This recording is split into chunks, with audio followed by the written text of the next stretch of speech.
Hello, my name is Uzikee Nelson. I had a very difficult time getting this sculpture up. I had Originally I was going to put the piece up at 14th Street in Belmont. But what happened was the man who owned the building, he didn't want it up there. So, and so I had to find another place. And a couple times, other places I was looking at, a graveyard in Georgetown. But I didn't know what it did because you have to put a foundation. You got to put something in the ground, some concrete. There's a 4 feet by 8 feet long of concrete, 4 feet deep, holding this sculpture up. So I was having a difficult time, but I had one up in Belmont Street, but it's been up there for about 30 years. And that was to Malcolm X and Marcus Garvey. Now I didn't even know either one of them, but I did know about Malcolm X. But the government kicked Marcus Garvey out of the country on some trumped up charges. So they sent him back to Jamaica because he had too big a following in New York City. Marcus Garvey did. So that's nothing unusual to having the government get on people that they don't think they like. They did the same thing to Paul Robeson, but they took his passport from him. They took his passport for 5 years, and then the Supreme Court had to rule. I couldn't believe it. The Supreme Court ruled that you got to get this man's passport back to him because you don't like his politics. In World War II, he was against the Nazis taking over the country, those countries that the Russians are getting ready to take over right now, or trying to. So those kind of things happen. Then there's another place when he came after the war, World War II. Paul Robeson was around, and he was giving a speech up at a place called Peekskill, New York. So in Peekskill, he was supposed to have, would you believe it, the white people were so mad at him giving a speech up there, they rioted and killed so many people in Peekskill, New York. So those kind of things happen in this country. And just like the people that in Washington, D.C., didn't like the politics in 2020. So that's why they rioted after that, 2024, on the Capitol, because they thought Trump was supposed to be president for life. So those kind of things happen in this country. And now how I discovered how to get this place was quite interesting. There was a guy named Sonny Bono, you probably never heard. He was married to a woman called Cher. And after they divorced, a guy wanted to do, Sonny Bono became a Republican politician.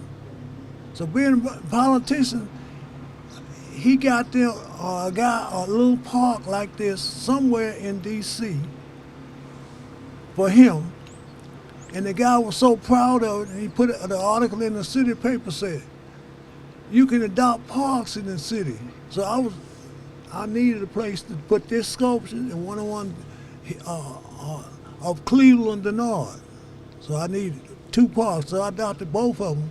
This one I bought one on 16th Street in Arkansas.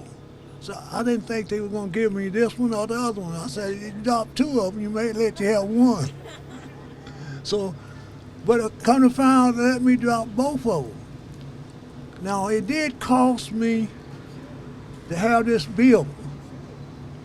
And there's a guy named Michael Brown who just talked earlier. He was telling you about, I had to rent a crane to put this up. And the crane put it up real easy because we had some bolts sticking out the ground. Because I went to school for engineering. I did not go for art. I got a D in art appreciation. So my school, when I was going, they said, well, you can't remember the names of the guys that throwing paint on the wall. So I thought that was crazy to me. But I didn't know nothing about art. I only knew about engineering. So, and I knew how to put it up and make it. I worked for different companies. Now I worked for the first company after I graduated from school for engineering was McDonnell Aircraft Company in St. Louis. So I worked there 2 years, learned all I could, and then I left, going back to school again.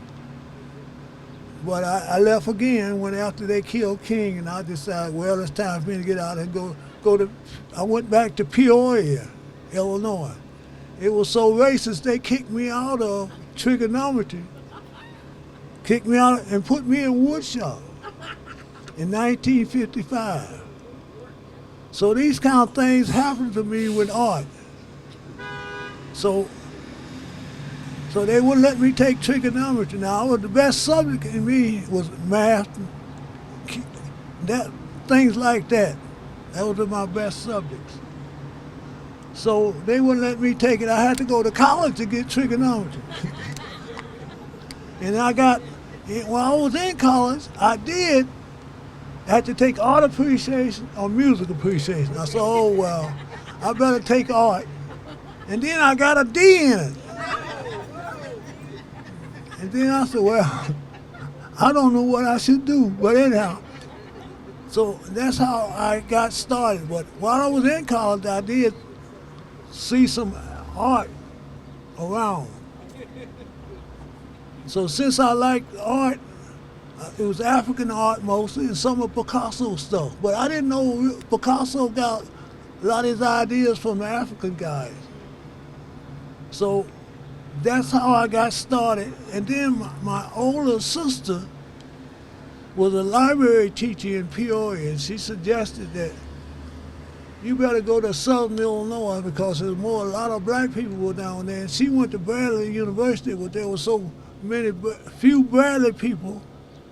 She just told me, don't go to Bradley. You won't see no black people, you won't be able to go home with them. It was real bad in the 50s. So she graduated in about 52 or 53. And so she suggested I try Southern Illinois, and that's what I did. And I had a good time down in Southern Illinois. It was cheap too, super cheap. I think it cost about $35 a semester. And they had free textbooks. There was no such thing as student loans. Oh no. I worked as a janitor in school until my mother wanted to move to California. She was in Mississippi. My mother was born in Toronto, Canada, but she had moved to Mississippi with my father. And then they got a divorce. So she was in Mississippi. Then she married my stepfather. And he wanted to take my mother out to California. He couldn't drive too well. He couldn't read a map either. So she suggested that I drive him out there. I drove him out there. And it was kind of interesting. And then after I was there, she said, why don't you go try to get a job in your field in engineering? I saw an advertisement in the newspaper said, we need some machinists to run machinery in California. By that time, I picked up all the skills I know how to run machines. So I applied for it. They had a test, and I passed the test, and they said, wow, that's interesting. Now, at the time when I was in college, I was making 80 cents an hour. 80 cents an hour. 80 cents an hour would feed you, clothe you, and everything. So it was interesting to me.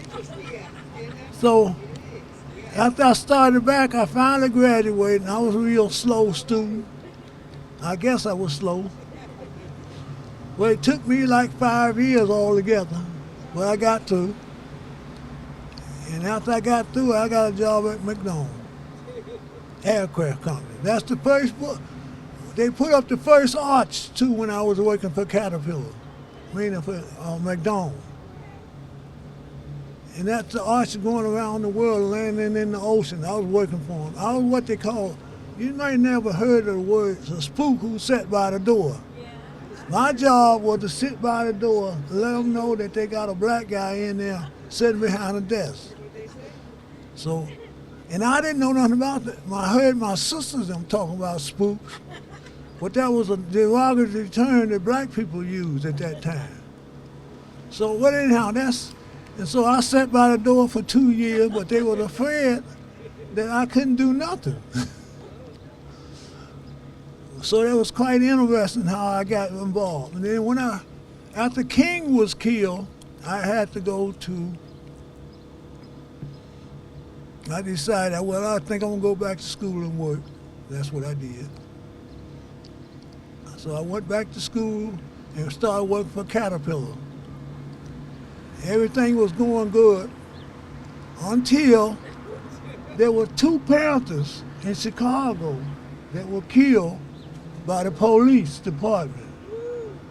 They shot them in the bed. There's 2 men. And one of them, I didn't know no Panthers, but I started taking the Panther newspapers. They thought I was a Black Panther. I didn't even know a Panther in Peoria. But I did go to his funeral because I kind of liked one of his daughters. And that's how I went to the funeral. So it was interesting how things happen, you know.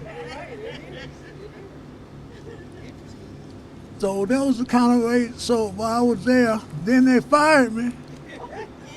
After they fired me, but they helped me out to become a teacher. Because I taught the new hires, you know, but they were afraid that for a black they got to tell other people how to use machinery.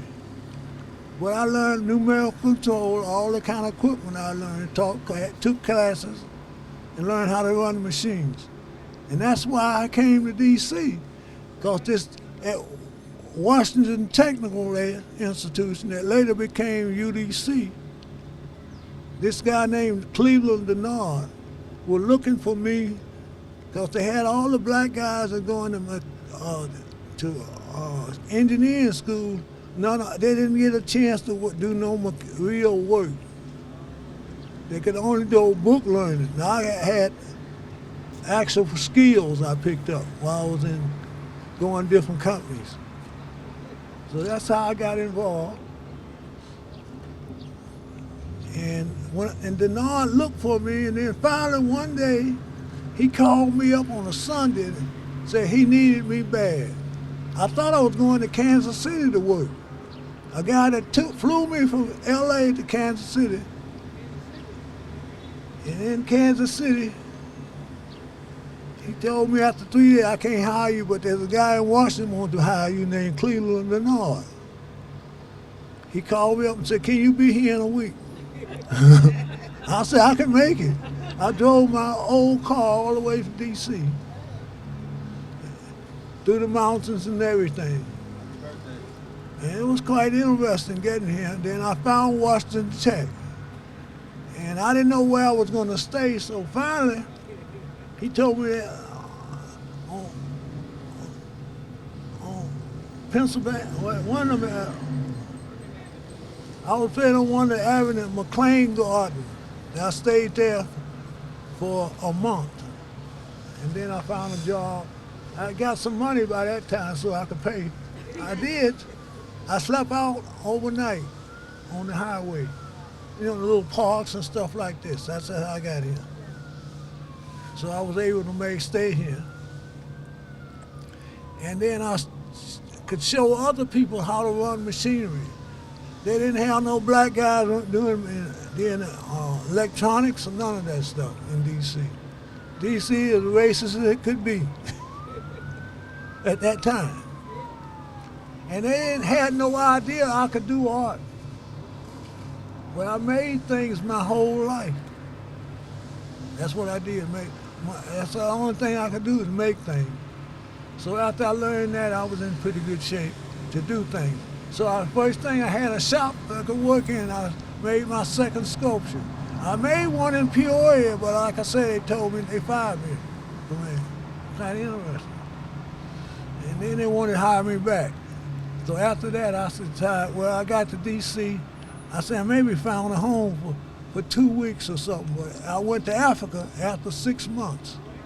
Had a round trip ticket for $300. They dropped you off after 2 weeks, and you stayed over there a month. And they came and picked you back up. So I had a wonderful time to go into Nigeria and Ghana. Then I saw places in the books that I never thought I would go, because I had no idea where I was going. But after I saw those in the books, things worked out better for me. I stayed in D.C. ever since. Found a wife here too.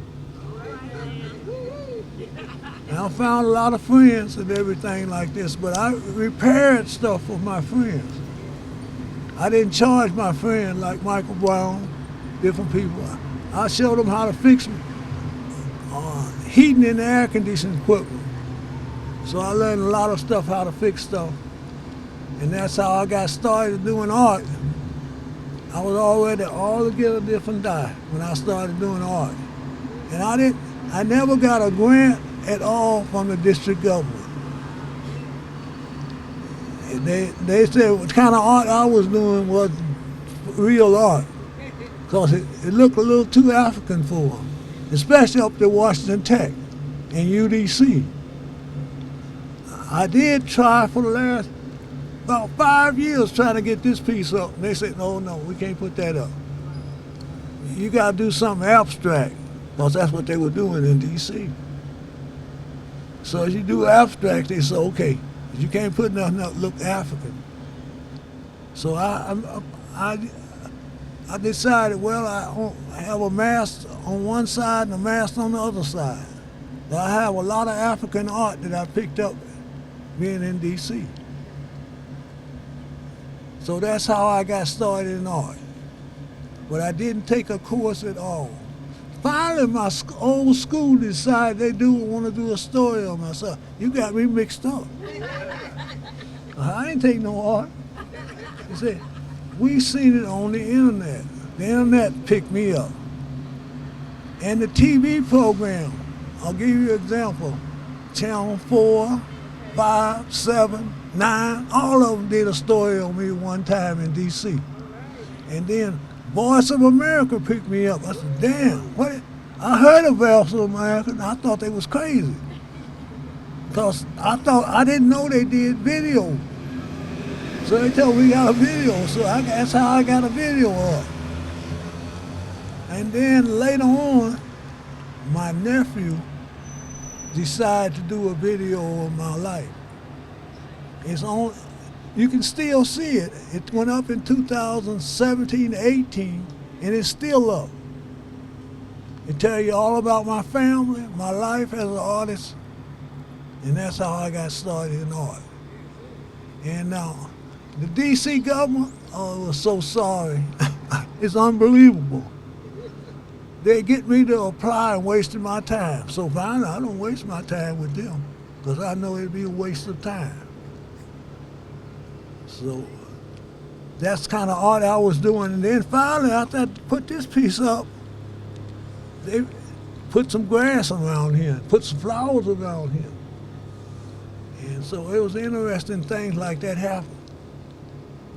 And I couldn't believe it, because they had a lot of little parks. And this is one of the parks. State Street and a number of streets going together.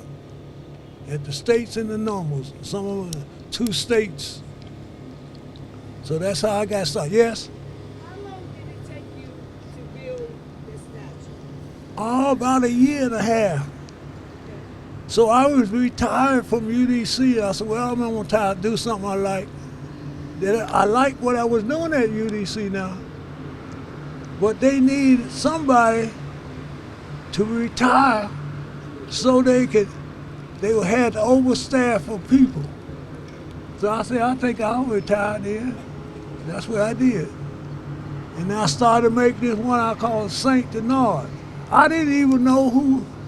A student said that if it hadn't been for Denard, he would be washing cars now, because he couldn't be no mechanical stuff. So they made it possible at Washington Tech, that later became UDC, so people could become engineers or engineers helpers or whatever.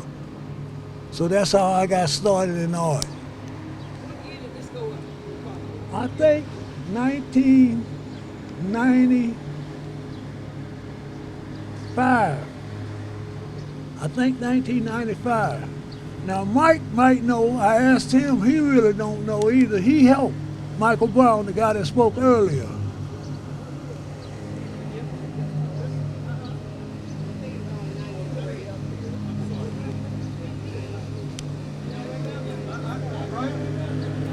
I'm not certain.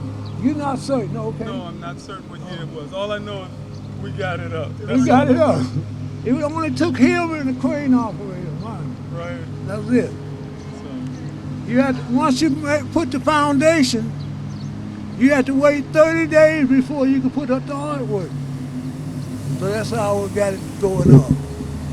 And you had to let it weather too. By the way, when I first did it, I had to wait 6 months for it to weather. So it started now. It's getting darker and darker and darker. Probably after 50 years, maybe it'll be cured. It'll be stopped, I guess. But I know I won't be around. Yes. Is there anything that you want? Is there anything you'd like to see happen in the park? Anything you'd like to see? Well, one of the things I want to put up, but I don't know, I wanted to put up some lights up here. Some lights so they come on at night, not in the daytime.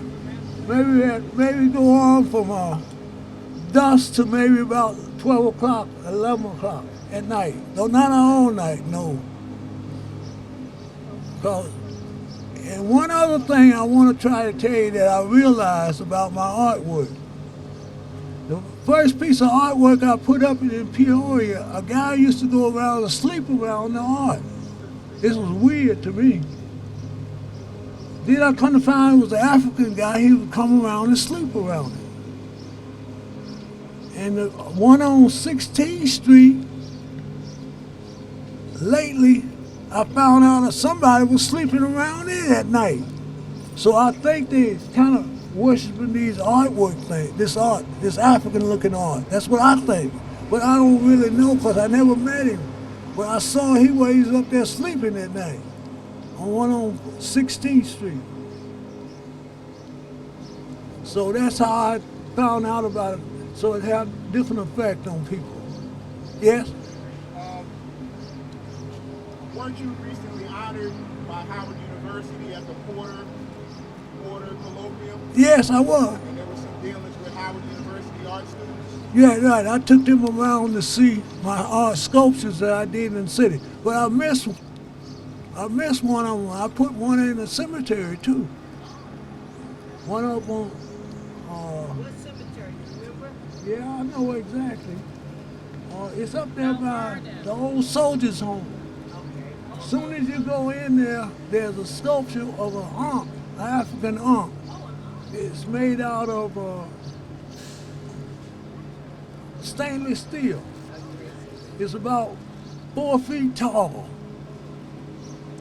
Not too far from you, go up that way, you'll see it.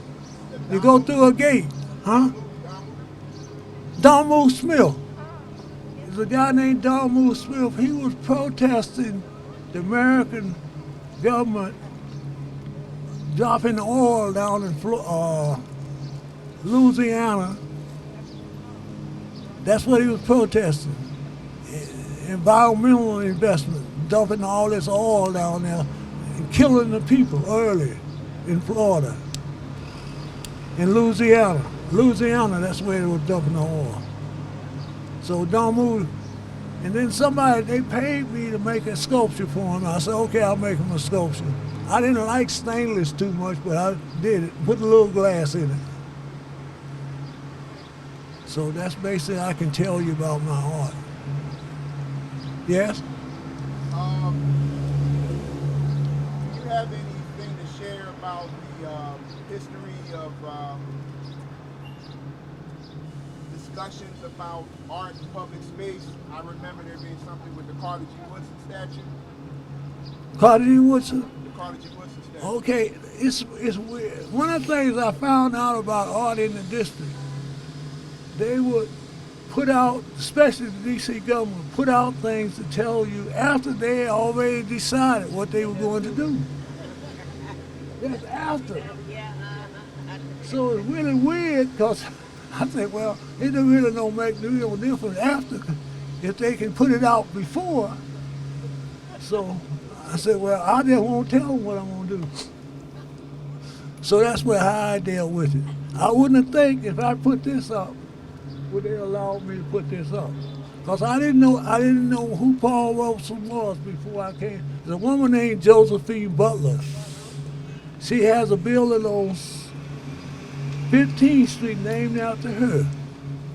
So she once told me about Paul Robeson. I said, damn, I didn't, when I was in college, I never had no idea who Paul Robeson was. He could do every damn thing.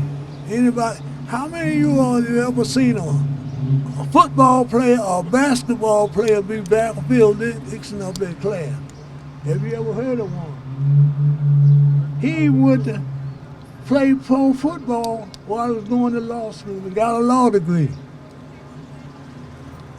He was an All-American football player, and they took it away from him. Paul Robeson, they took this college, they took it away from him. So things like that happen. And I know when the time comes right, they'll take this down too. I guess. Who knows? This is the second birthday celebration of Paul Robeson. Yes.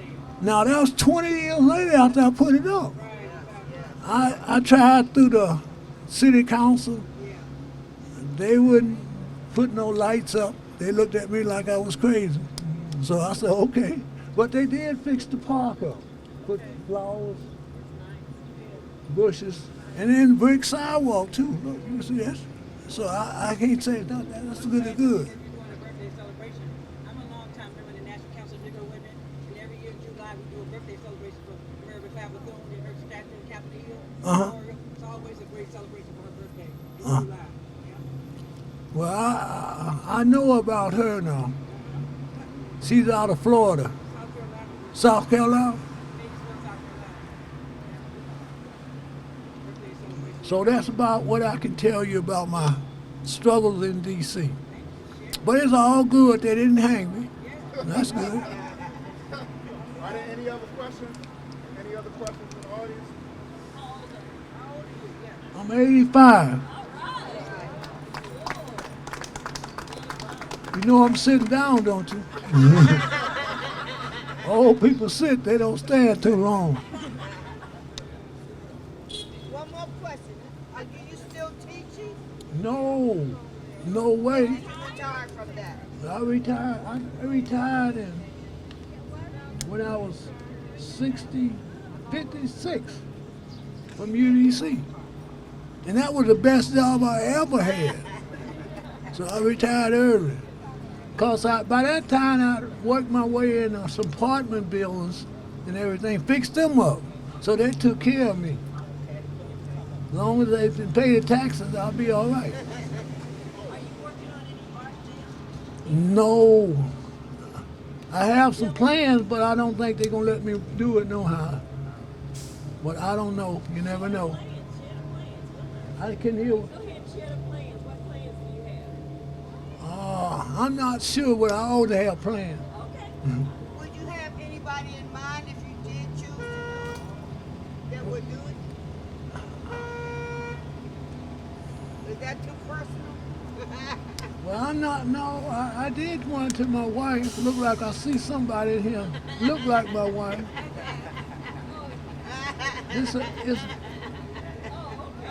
I think she looked like one of them Ethiopian persons, Eritrea. Maybe it's Eritrea. It's closer, but they've been fighting over there for a while lately. Hey, you got anything to say about your sculpture that was in front of the Anacostia Smithsonian? Well, it was really weird. I had this piece over the Anacostia. They put it up.